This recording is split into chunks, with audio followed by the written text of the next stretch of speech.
إله إلا الله إن الحمد لله نحمده سبحانه ونستعينه ونستغفره ونعوذ بالله من شرور أنفسنا ومن سيئات أعمالنا من يهده الله فلا مضل له ومن يضلل فلن تجد له وليا مرشدا وأشهد أن لا إله إلا الله وحده لا شريك له له الملك وله الحمد يحيي ويميت وهو على كل شيء قدير اللهم اقسم لنا من خشيتك ما تحول به بيننا وبين معصيتك ومن طاعتك ما تبلغنا به جنتك ومن اليقين ما تهون به علينا مصائب الدنيا ومتعنا اللهم بأسماعنا وأبصارنا وقواتنا ما أحييتنا اللهم واجعله الوارث منا واجعل ثأرنا على من ظلمنا وانصرنا اللهم على من عادانا اللهم ولا تجعل مصيبتنا في ديننا ولا تجعل الدنيا أكبر همنا ولا مبلغ علمنا اللهم ولا تسلط علينا بذنوبنا من لا يخافك ولا يرحمنا يا رب العالمين أعوذ بالله السميع العليم من الشيطان الرجيم بسم الله الرحمن الرحيم والعصر إن الإنسان لفي خسر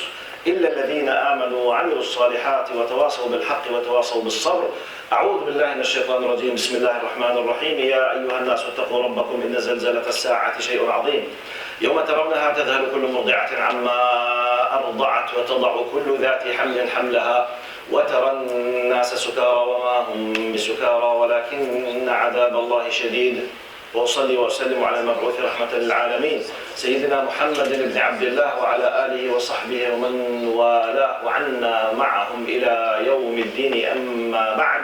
In the name of Allah subhanahu wa ta'ala, the most compassionate, the most merciful, all praise and thanks are due to him and peace and blessings be upon his beloved Prophet Muhammad sallallahu alayhi wa sallam.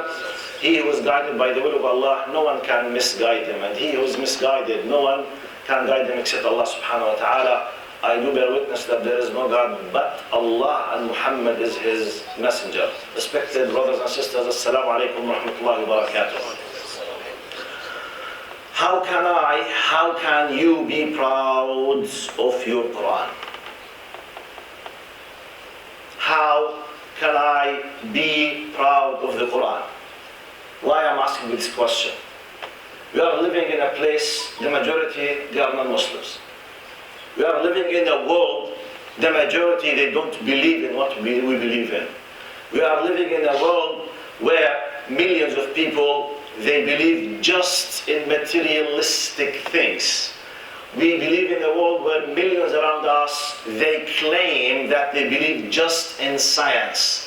What cannot be proved in the applied science is not acceptable for them. In this ocean of contradictions, when someone is asking you, are you a Muslim? Yes. Do you believe in God? Yes. Okay, what else? I believe the Quran. Really, you believe the Quran? How can you prove that the Quran is from Allah? Simple question. Any one of us can face it at any moment. If you did not face it, your kids will face it sooner or later. If no one faced this question from you or your kids, please, you challenge the people with it. Okay? So, how can I be proud? Before I answer this question, which is the title of my khutbah, كيف أكون فخورا بقرآني, I need to pay attention that I must be proud because simply, it's a gift from Allah subhanahu wa ta'ala. If you want the very short answer, I'm supposed to be proud because it's the gift of Allah subhanahu wa ta'ala. For me, it's a gift. It's a guidance of human beings for every single person up to the day of judgment of how to live this life on this earth.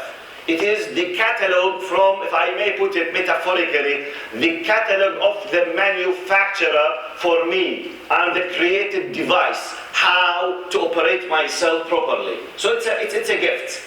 It's not just, and this gift is not for me as an Arab, or for you as a Pakistani, or for he or she as a Somalian or a Yemeni. No.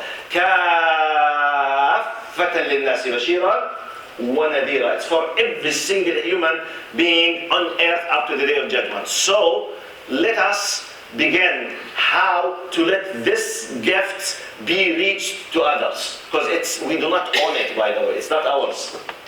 Anyone would love, we must work as a bridging a gap. We must bridge the gap between people and Allah.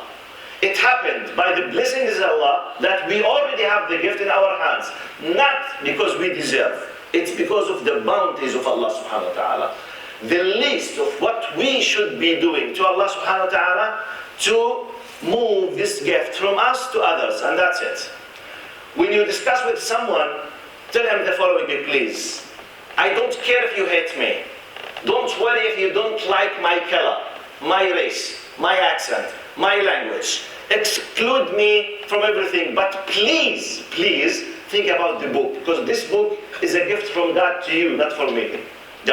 It's for all of us. So this is the introduction. Now, simply, as I always say, one of the roles that the chamber, the minbar, the Friday ceremony, khutbah al-Jum'ah, should be doing is, and it should be an informative session. Jalsa ta'limiyya, educational session. So let's help how to educate ourselves to defend our faith, to defend the book, and to give the book with its power, its divine power. Now, how can I prove that this book is from Allah subhanahu wa ta'ala so that others can accept it as a gift? In a very simple way.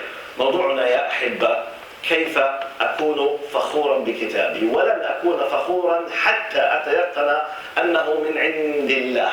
ونحن الحمد لله وجودكم هنا دليل على أنكم مؤمنون، لكن بعد الإيمان قد تتعرض إلى سؤال: كيف تعرف أن الكتاب الذي تؤمن به هو من عند الله وأنت تعيش في هذا العالم المادي؟ باختصار. My answer is simple. I did this more than twice in the last week for the youth and face live for thousands of people, because we need it now. And please, if you like what you are listening to, if you understood what I'm saying, convey the message to every single person around you as long as you can. Now, we start the answer. How can I know that this book is from Allah subhanahu wa ta'ala? Now, I will use the common sense answer, the logical answer. سؤال البدائي. This book could be from one of three possible categories without a fourth one. Number one, it could be from the shaitan. Number two, man-made, Muhammad sallallahu alaihi wasallam or anyone else. Number three, Allah subhanahu wa ta'ala. We don't have a fourth option. It's either or. Shaitan, human, on top of the Muhammad sallallahu alaihi wasallam, or Allah subhanahu wa ta'ala. If we prove that it's impossible to be from the shaitan, and it's impossible to be from Muhammad sallallahu alaihi wasallam, and we give evidences that it cannot be but from Allah, so the file is completely closed in a very simple language. And I prove to you now, in less than 20 minutes, we can prove that the Quran is from Allah subhanahu wa ta'ala. First category, it's from the shaitan. Common sense. Anyone who opens the book will find, if not tens, hundreds, if not thousands of verses, curses, shaitan. إن الشيطان لكم عدو فاتخذوه عدوا. For example,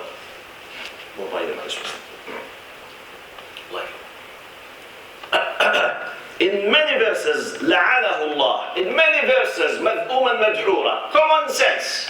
If the Quran is from the shaitan, is it acceptable as a common sense? Someone who pushed Muhammad, the Arabic genius person, and he composed the Quran, I mean the shaitan, and he filled the Quran with cursing himself? Common sense. Can anyone accept this? A small child with 4 years, if he understands just we are talking, this simple logic, it's impossible. So just exclude this possibility. This book is full of cursing for the Satan, and to avoid the Satan, and the steps of the shaitan, and the horrible things of the shaitan, attacking the shaitan, being scandals of the shaitan. So how come it could be the shaitan? So exclude this. It's a very simple answer. Now the only two possibilities, as many Orientalists, unfortunately, mustashriqeen, most of them, they were Christian priests, they came and they were supported by their countries in early 14th, 15th, 16th, and the core of their work was 16th, 17th, 18th century. They are called Orientalists, mustashriqun. 70% out of every 100 of them, they were Christians. 20% of them, they were Jews. 10% of them, they were free thinkers, just on scholarly basis. Those Orientalists worked for hundreds of years, and they produced a lot of false things against the Quran. such as one of their biggest lie that the Quran, it was composed by Muhammad. And Muhammad sallallahu alayhi wasallam, he was a very genius Arab, very clever, and he wanted to unite the backward Arabs, and he invented an idea. So how can I, as Muhammad sallallahu alayhi wasallam, this is what they are claiming. So Muhammad looked at the Arabs, and the Arabs, they were very backward. They have no political status, no power, no money, no social power, nothing at all. So how can I unite them? Let me create a big lie. Look, God sent me, and God is telling you, if you kill other people and you siege their countries, He is promising you with virgins and huriyat in the day of judgment, and you can take the money and. This is how they claim, what they accuse sallallahu alayhi wasallam. Let's examine this big lie. If I can prove to you in a few evidences, we have hundreds of evidences. I will be using just few of them to tell you that it's impossible to be from Muhammad sallallahu alayhi wasallam as a common sense. One of the evidences that this Quran is impossible to be from Muhammad sallallahu alaihi wasallam. If, as an Arab, he should be proud of his family. As an Arab, he should be proud of his tribe, his people. Now, we know from the history of Prophet Muhammad sallallahu alaihi wasallam loved Khadija very much. He lived with her 25 years. And then he loved Aisha very much. How many surahs do we have in the Quran about Khadija and Aisha? How many? None. How many surah with the name of Abu Bakr? 0. How many surah about Fatima? 0. How many about Sa'd, Mu'ad, Bilal? None. 0. Someone spent 23 years to control Arabs. He did not even mention his beloved people for 23 years, not even once in his book. How come he is the one who composed this book? This is a simple evidence. If you are composing a book, do you think that you will be proud of writing the names just to gain their hearts? 23 years, quarter century, writing a book. You don't mention, as an Arab, you know the pride for the Arabs, the tribal thinking, the name of honor. On the contrary, if he was trying to collect Arab, it's another evidence now.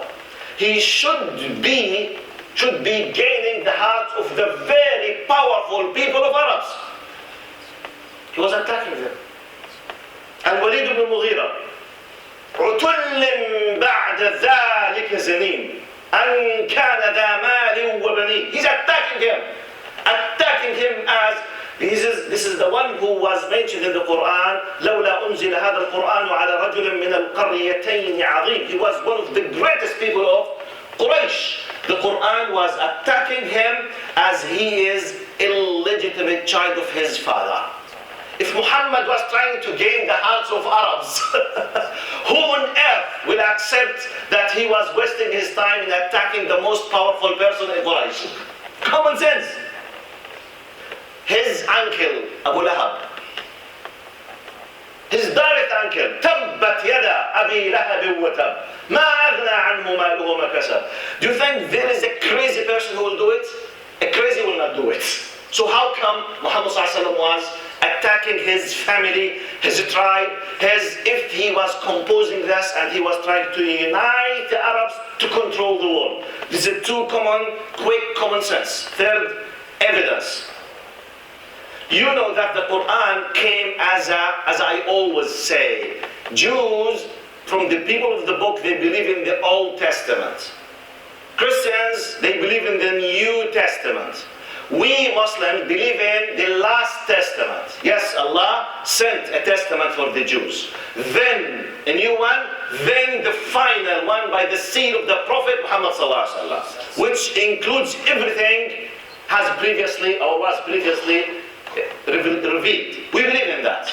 So, now you know that we have tens of verses where Prophet Muhammad ﷺ did not have that good relation, unfortunately, with Christians and Jews.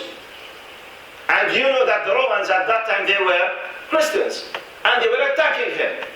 The Arabs, Al-Ghassasina wal-Manadira, in the north of Arabic Peninsula, they were Christians.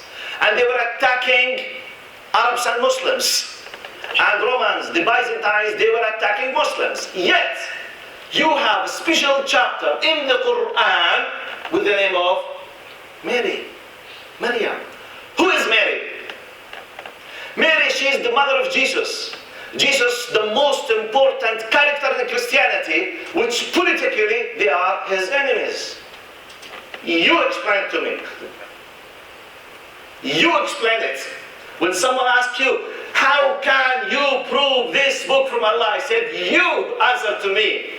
If this man is trying politically to gather his people, do you think he will praise the mother of the core person of the religion, of the state that is attacking him? And another big surprising news. As an expert in comparative religions, me talking about myself, Christians in their 4 Gospels and their literature, they don't have 10% of beautiful description and biography for Mary as we have. We have a praising statements for Maryam alayhi salam more than Christians have. You explain it to me. How did this happen? It's not just praising her. The brother is asking me, please, there's no enough spaces. Can you squeeze yourself to your right hands and 1 step forward, please? 2 steps. Squeeze to your right hand forward. Jazakumullah khairan.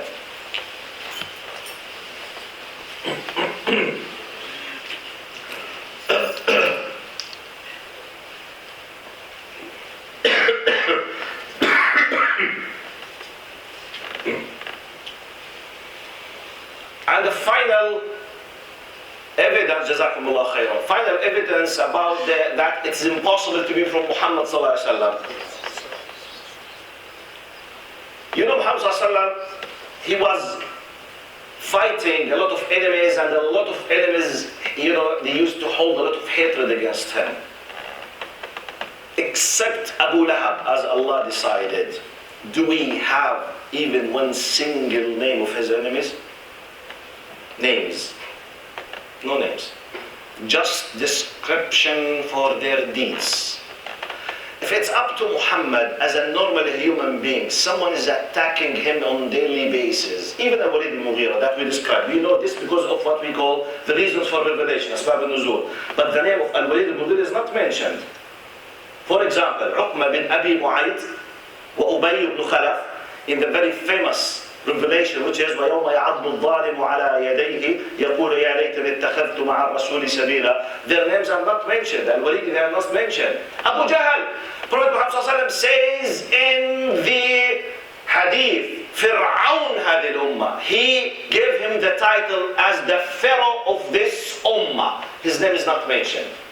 23 years of enmity, and their names are not mentioned. Humanly speaking, if you are the composer of a book, and you want to gather the people with you against your enemies, don't you mention their names? Don't you mention their names?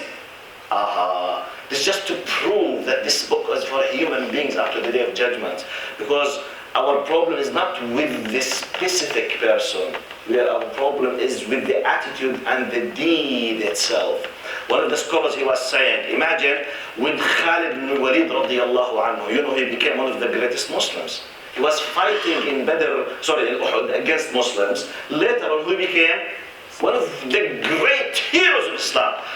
One of the scholars, he said, imagine Khalid ibn Walid, after he embraced Islam, and he had the first ghusl and the first wudu in Islam, he came to pray the Fajr, and Muhammad was reading from the surah that is mentioning his father, Al-Walid al-Mughira, by his name. What will happen? This is another proof that Allah knows the ghaib, the unseen, that those people, they will become Muslims. Their names, or the names of their relatives, or the names of their wives, or they were not mentioned. I'm giving you just very simple. Let's go to the last session now of our khutbah, how to give you proofs that this Quran, it's impossible to be but from Allah. The previous section was, it's impossible to be from Muhammad. We were excluding the possibility that it's from Muhammad. Now, evidences this book, it's impossible to be but a divine revelation. Impossible. Very quick, simple. In general, you know some of them, but let me give you examples. Scientific miracles. Quran contains 1,000 plus verses about references about what we call now in our language science, applied science, okay, pure science. Now I will be mentioning 2 or 3 or 4 examples, depends on the time, that if someone asks you how can you prove, you ask him how do you explain the existence of this verse 1400 years ago. But now one of the well-known examples, the steps of development of the human being in the womb of their mothers. Just recently, I mean by recently, few decades ago, we discovered the steps of development of the human being from nutfa to alaqa to mudgha to idam to lahm to full creation. Just recently. Now, human beings used to think for hundreds of years that before we are born, we will be formed as a full human beings but a very small size, and we keep on, just the size will be bigger and that's it. Just recently, maybe 60s, 50s, 40s, I'm talking about tens of years, who told Muhammad about the drop, clot, lump of flesh, bones, flesh, it's not just the itself, even the steps of it. Who told them? Can anyone claim on earth that 1400 years ago they had technology or X-ray, for example? Can anyone claim? No one can claim. You tell the person who's asking you, how do you explain this? Another example.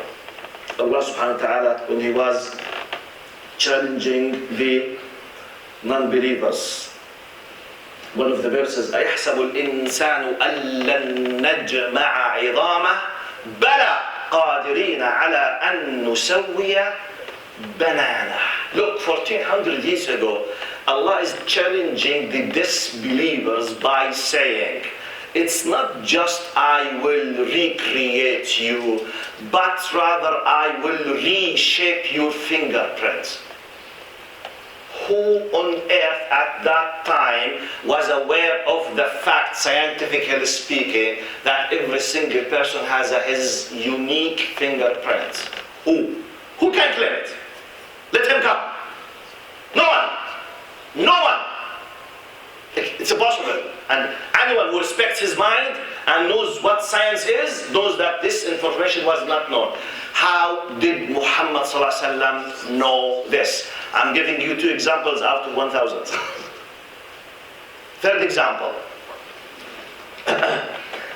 مرج البحرين يلتقيان بينهما برزخ لا يبغيان. Allah is talking 400 years ago, 1400 years ago, through Muhammad ﷺ, that part of his creation, the water, the oceans, the seas, and he is saying that the water of X sea will not interfere with the water of another sea. Maraj al-Bahr, he's saying, بينهما, between the 2 seas, barzakh. The barzakh in Arabic is the barrier, al-hajiz بين الشيئين. بينهما برزخ لا يبغيان. No transgression. No water will, do baghi. Baghi, which means to leave its place to go to the another place. And then between them there is a barrier. Ya Allah, when did they discover the differences in what we call the density the density and the salinity, الملوحة والكثافة. When humanity discovered this, just late 60s, how did Muhammad sallallahu, and by the way, with their naked eyes, just through the satellites, they discovered this kind of amazing barzakh between oceans and seas. How did Muhammad sallallahu know this? This question should be addressed to every Muslim who has doubts, for every non-Muslim, if he is asking about Islam. And please tell him the following: please forget me, I am the one who's speaking with you. You tell him to forget me, forget my color, forget my race, forget my nationality, my accent, forget everything. Think about the reality itself. This book is from God to you. And my final example is when Allah subhanahu wa ta'ala was talking about some of the non-believers who decided to reject Allah subhanahu wa ta'ala, and Allah was challenging them that أنه سيجعل صدره ضيقا حرجا كأنما يصعد في السماء. Allah is mentioning part of the disasters the non-believers will be facing in this human life. When they refuse, when they reject faith, He was comparing them with the one who is يصعد في السماء. This is the Quranic expression. يصعد, who was flying at that time? Who was aware of the layers of the atmosphere at that time? Who did know at that time that when you are ascending, okay, in the sky, ascending, صعودا, every few hundreds of meters, the oxygen will be less and your breathing will be more difficult. This is the meaning of يجعل صدره ضيقا حرجا كأنما يصعد في السماء. The translation of this, that the person will be like someone who is ascending in heavens and he will be breathing like this.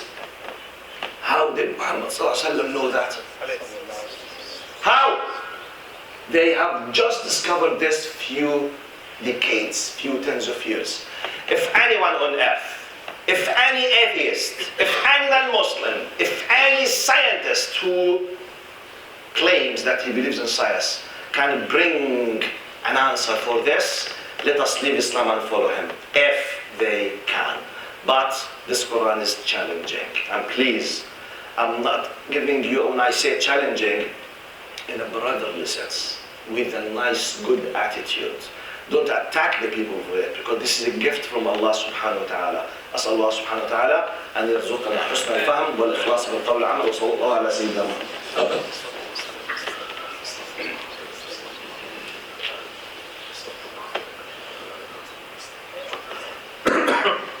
إن الحمد لله نحمده سبحانه ونستعينه ونستغفره ونعوذ بالله من شرور أنفسنا ومن سيئات أعمالنا.